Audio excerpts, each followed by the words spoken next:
Hello everyone, জাভাস্ক্রিপ্টের দ্বিতীয় ভিডিওতে তোমাদেরকে স্বাগতম। এই ভিডিওতে আমরা মূলত দেখব হচ্ছে নাম্বার স্ট্রিং দেখেছিলাম আগের ভিডিওতে। এই ভিডিওতে আমরা বাকি আরও কিছু জিনিসপত্র দেখব, যেমন ম্যাথ অপারেটর আছে, ম্যাথ দেখব, তারপর জাভাস্ক্রিপ্টের স্ট্রিং দেখব, আরও বিভিন্ন জিনিসপাতি দেখব। তো আপাতত এখানে হচ্ছে আমরা একটা নাম্বার ফাইলটাই আপাতত আমি ক্লিয়ার করে ফেলি। ক্লিয়ার করে আমি সুন্দর করে আরেকটা ক্রিয়েট করি। তো এখানে হচ্ছে আমি কিছু নাম্বার লিখে ফেলতে পারি। মনে করো এক্স নামে একটা নাম্বার, এটার ভিতরে মনে করো 0.1 আছে, এবং ওয়াই হচ্ছে একটা নাম্বার, এটার ভিতরে মনে করো 0.2 আছে। ওকে, তো এখন যদি আমি কনসোল করি, দেখো x plus x plus y, এটা যদি কনসোল করি, কনসোলের ভিতরে নোট নাম্বার ডট জেএস করে দেখো কি আসছে 0.3, তারপরে দেখো কতগুলা 0.4, বাট নর্মালি কি আসার কথা ছিল 0.3 আসার কথা ছিল না, কিন্তু এখানে দেখো কিরকম আসছে। তো এই প্রবলেমটা সলভ করার জন্য হচ্ছে আমরা এটাকে আমরা ফিক্সড করে দিতে পারি যে তুমি যে এতগুলো আসতেছো, তুমি এরকম আইসো না, তুমি একটু ভদ্র থাকো, তুমি 5 সংখ্যা বা 2 সংখ্যা 3 সংখ্যা পর্যন্ত আসো। ঠিক আছে, এখন কথাগুলো তো বুঝতেছো না, আমি দেখাই। কনসোল লক করে আমরা ধরলাম এটাকে কোনো কিছুতে আছে, বা এটাকে আমরা টু ফিক্স, আচ্ছা এটাকে ধরলাম হচ্ছে কোনো কিছুতে আছে, এটা আপাতত থাকুক। মনে করলাম এটা হচ্ছে আমরা এটাকে ধরলাম এটাকে আমি টাইপ করব, বা এটা কোনো একটা টাইপ কাস্টিং করব। এটাকে কি করতে পারি, এক্স প্লাস ওয়াই, তার মানে ঠিক আছে যেটা করতেছিলাম এক্স প্লাস ওয়াই। এখন এটাকে হচ্ছে আমি কি করব, ফিক্স করব। তো টাইপ ডট, দেখো টাইপ ডট যদি করি কি করব, এটা টু ফিক্সড, তার মানে এটাকে আমি ফিক্সড করব। এখন ইনপুট হিসেবে এটা কি নিবে, মানে কত সংখ্যা পর্যন্ত ফিক্স করব, দেখছো এখানে আমি হোভার করলে শো করতেছে যে Returns a string representing A number in fixed point notation, মানে কত পয়েন্ট পর্যন্ত শো করবে, তো ওটার জন্য। ঠিক আছে, তো আমি যদি 5 দিয়ে দিই, তার মানে হচ্ছে 5 দশমিকের পরে 5 সংখ্যা শো করবে। আমি যদি এখন দেখি, দেখো পুরোটা দেখাইতেছে না, 0.3 তারপর 5টা জিরো। এখন আমি যদি চাই না তুমি হচ্ছে 5টা না, তুমি হচ্ছে মনে করো দশমিকের পরে 2টা দেখাবা, এটা যদি দেই দেখো তাহলে 0.30 দেখাচ্ছে। আমি যদি চাই না 2টা না, তুমি একটা দেখাবা দশমিকের পরে, এটা যদি দিই দেখো 0.3 দেখাইতেছে। ওকে, তো এইভাবে হচ্ছে এই প্রবলেম, মানে এই ধরনের সমস্যাটা ফিক্স করতে পারি। তারপরে হচ্ছে আরেকটা জিনিস আছে, মনে করি আমি একটা নাম্বার দিলাম, এবং এই নাম্বারের ভিতরে হচ্ছে জাভাস্ক্রিপ্টের ম্যাথ নামে হচ্ছে একটা অপারেটর আছে। এই অপারেটরের ভিতরে কি, মানে ম্যাথ ডট র্যান্ডম, মানে হচ্ছে আমাকে র্যান্ডম সংখ্যা জেনারেট করবে। ঠিক আছে, এরকম হইতে পারে ওয়েবসাইটে, আমরা একটা ওয়েবসাইট বানালাম, এখানে হচ্ছে র্যান্ডম পাসওয়ার্ড জেনারেট করবে। তো এটা দ্বারা র্যান্ডম দ্বারা হচ্ছে র্যান্ডম নাম্বার জেনারেট করতে পারি আমরা। তারপর হচ্ছে এটাকে আমরা শো করাইতে পারি। ঠিক আছে, এটা আপাতত যদি দেখি, মনে করি ম্যাথ ডট র্যান্ডম আছে, এবং এটাকে যদি কনসোল করি, এটা কি আসলো, এটাকে যদি কনসোল করি নাম, দেখো কি আসে, একটা নাম্বার আসছে। দেখো এখন যদি এটাকে আমি আবার রান করি, দেখো আরেকটা নাম্বার আসছে। দেখছো প্রত্যেকবার এক একবার কিন্তু এক এক নাম্বার আসছে। আচ্ছা, এটা বুঝার সুবিধার্থে আমি হচ্ছে এখানে এটাকে ইন্টু করে দিই, মনে করো 100 দ্বারা ইন্টু করে দিতেছি। ঠিক আছে, 100 দ্বারা ইন্টু করে দিলে দেখো কি হয়, 94.92, 22.68। দেখছো মানে বারবার কিছু চেঞ্জ হইতেছে, এক একবার এক এক সংখ্যা আসতেছে, 23.86। ঠিক আছে, আচ্ছা তো এইটা দ্বারা হচ্ছে বেসিক্যালি মানে কোনো একটা র্যান্ডম সংখ্যা জেনারেট করার জন্য এভাবে করা যেতে পারে।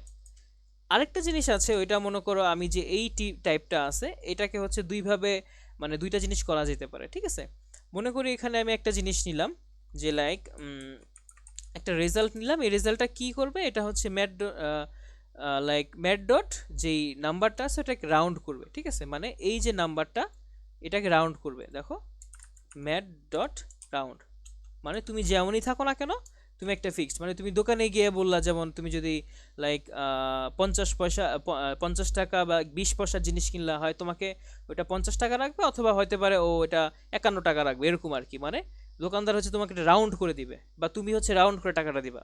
ঠিক আছে, মানে একটা রাউন্ড ফিগারে বলে না যে রাউন্ড ফিগার করে দিতে, তো সেটার ক্ষেত্রে হচ্ছে এই রাউন্ড জিনিসটা ব্যবহার করা হয়।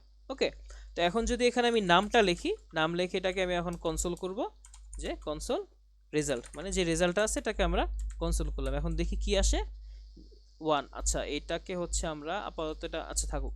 দেখো 1 করছি, 1 কেন, দেখো আমাদের সংখ্যাটা ছিল হচ্ছে 0.89। ঠিক আছে, এটাকে আমরা রাউন্ড করে হয়েছে 1 হয়েছে। আচ্ছা আবার যদি দেখি, এটা আমাদের সংখ্যাটা ছিল 59, মানে আমাদের মনে করো 59 টাকা 69 পয়সা হয়েছে, এটাকে হচ্ছে দোকানদার 60 টাকা রাখছে, এরকম ব্যাপারটা। আবার করলাম, মনে করো 25 টাকা 79 পয়সা হয়েছে, এটাকে 26 টাকা রাখছে এরকম। তো এটা দ্বারা হচ্ছে আমাদের রাউন্ড করতে পারে। তো এই রাউন্ডের ক্ষেত্রে হচ্ছে একটা সমস্যা হয়, সেটা হচ্ছে দেখো 59 মনে করো এখানে 0.89 হয়েছে, তার মানে এটা একের কাছাকাছি, তখন ও 1 কে শো করছে। আবার 59.69 এটা কি হচ্ছে 60-এর কাছাকাছি, 60 কে শো করছে। এমন হইতে পারতো যে আমি যদি আবার কিছু দেখি, এই যে দেখো 46.08, তার মানে এটা হচ্ছে দেখো এটা কিন্তু 47 হয় না, প্রত্যেকটা দেখো 79, 47 মানে এটা 26 হয়েছে, এটা হচ্ছে 46 হয়েছে, কারণ কি এটা হচ্ছে 46 এর কাছাকাছি। ঠিক আছে, মানে এখন যদি আমি এরকম চাই যে না তোমাকে ফিক্স করে দিব, মানে ফিক্স তো না, মানে তোমাকে হচ্ছে আমি সিলেক্ট করে দিব, তুমি হচ্ছে মানে যেই দশমিক আসো এটার আগেরটা শো করবা, বা যেটা আসো এটার পরেরটা শো করবা। ঠিক আছে, এভাবে করা যেতে পারে। কিভাবে, মনে করো আপাতত একটা সংখ্যা ধরে নিলাম, মনে করো লাইক এখানে এক্স ধরছি, আচ্ছা এক্স ধরছি, মনে করি পি একটা সংখ্যা ধরে নিলাম, এটার ভিতরে আছে 2.69। ওকে, এখন যদি এটাকে কনসোল করি, দেখো পি কে যদি কনসোল করি, বাকিগুলো আপাতত আমি কমেন্ট করে রাখি, আপাতত এগুলোর কাজ নাই। আচ্ছা, এখন এই পি কে যদি কনসোল করি, দেখো কি আসবে 2.69। এখন আমি যদি চাই এটা মানে এটাকে আমি রাউন্ড ফিগার আনবো, তো কি করব, পি ডট মানে পি ডট রাউন্ড করলে তো রাউন্ড হয়ে যাবে। দেখো আমি যদি আপাতত দেখাই, ও সরি আনডিফাইন্ড আসছে, আনডিফাইন্ড না, কারণ রাউন্ডটা এভাবে না, রাউন্ড হচ্ছে রাউন্ড দিয়ে এটার ভিতরে পিটা হবে। ওকে, আনডিফাইন্ড কি ওই জিনিসটা একটু বলবো, এটা আপাতত এগুলো শেষ করে নিই, তারপরে বলবো। আচ্ছা hold on, log round P মানে আচ্ছা শুধু রাউন্ড তো না, ম্যাথ ডট রাউন্ড, এটা হচ্ছে ম্যাথের একটা অপারেটর, ওইটার ভিতরে রাউন্ড। ওকে, যদি এখানে দেখি আমরা, দেখো 3 আসছে, কিন্তু এটা 2.69। এখন আমি যদি চাই না ও এরকম আসবে না, আমি হচ্ছে ওকে ফিক্স করে দিব, বা আমি হচ্ছে সেট করে দিব যে তুমি এরকম হলে এরকম শো করবা, বা এরকম হলে এরকম শো করবা। এখন তাহলে ম্যাথ ডট একটা জিনিস আছে সেল, মানে সিল, সিল বা সেল যেটা বলো, মানে এটা হচ্ছে আমাদের ঘরের ভিতরে যে সিলিং থাকে না, বলে না সিলিং এর ভিতরে এটা রাখছে বা সিলিং এ ওইটা। তো এই সিলিং মানে হচ্ছে জিনিসটা উপরে থাকে, বা ফ্যান কই থাকে সিলিং এর সাথে আটকানো থাকে, এটা এভাবে যদি তুমি কম্পেয়ার করো, সিলিং এ যেটা থাকে উপরে থাকে, তাহলে ম্যাথ ডট সেল করলে কি হবে, যেই সংখ্যাটা আছে এটার উপরে যেই ভ্যালুটা, মানে কাছাকাছি উপরে যেই লাইক ইন্টিজার ভ্যালুটা বা উপরে যে পূর্ণ সংখ্যাটা সেটা শো করবে। দেখো আমি যদি দিই, দেখো 3 শো করতেছে। এখন আমি যদি চাই না সেল বা সিল না বা সিলিং না এরকম কিছু না, আমি ফ্লোর দেখাবো, তার মানে হচ্ছে মাটি, মাটি করে পায়ের তলায় থাকবে, তাহলে এটার নিচে, তার মানে 2.69, এটার নিচে কি হবে 2 হবে। এখন এটাকে যদি রান করি, দেখো এখন 2 শো করতেছে। তার মানে কি আমরা কি দেখলাম, যদি আমরা মানে সেল বা সিলিং যেটা বলো ওইটা থাকে, ওইটা থেকে হচ্ছে লাইক উপরে বা ওইটার কাছাকাছি উপরে যে সংখ্যাটা আছে ওইটা শো করবে। আর যখন হচ্ছে লাইক এটার ফ্লোর দিয়ে দিব, তার মানে হচ্ছে ফ্লোর বা মাটিতে যে সংখ্যাটা আছে ওইটা শো করবে। ঠিক আছে, তো এই ভিডিওটা আপাতত এতটুকুই থাকুক, নেক্সট ভিডিওতে আমরা লাইক অন্য কিছু দেখব। ঠিক আছে, ধন্যবাদ।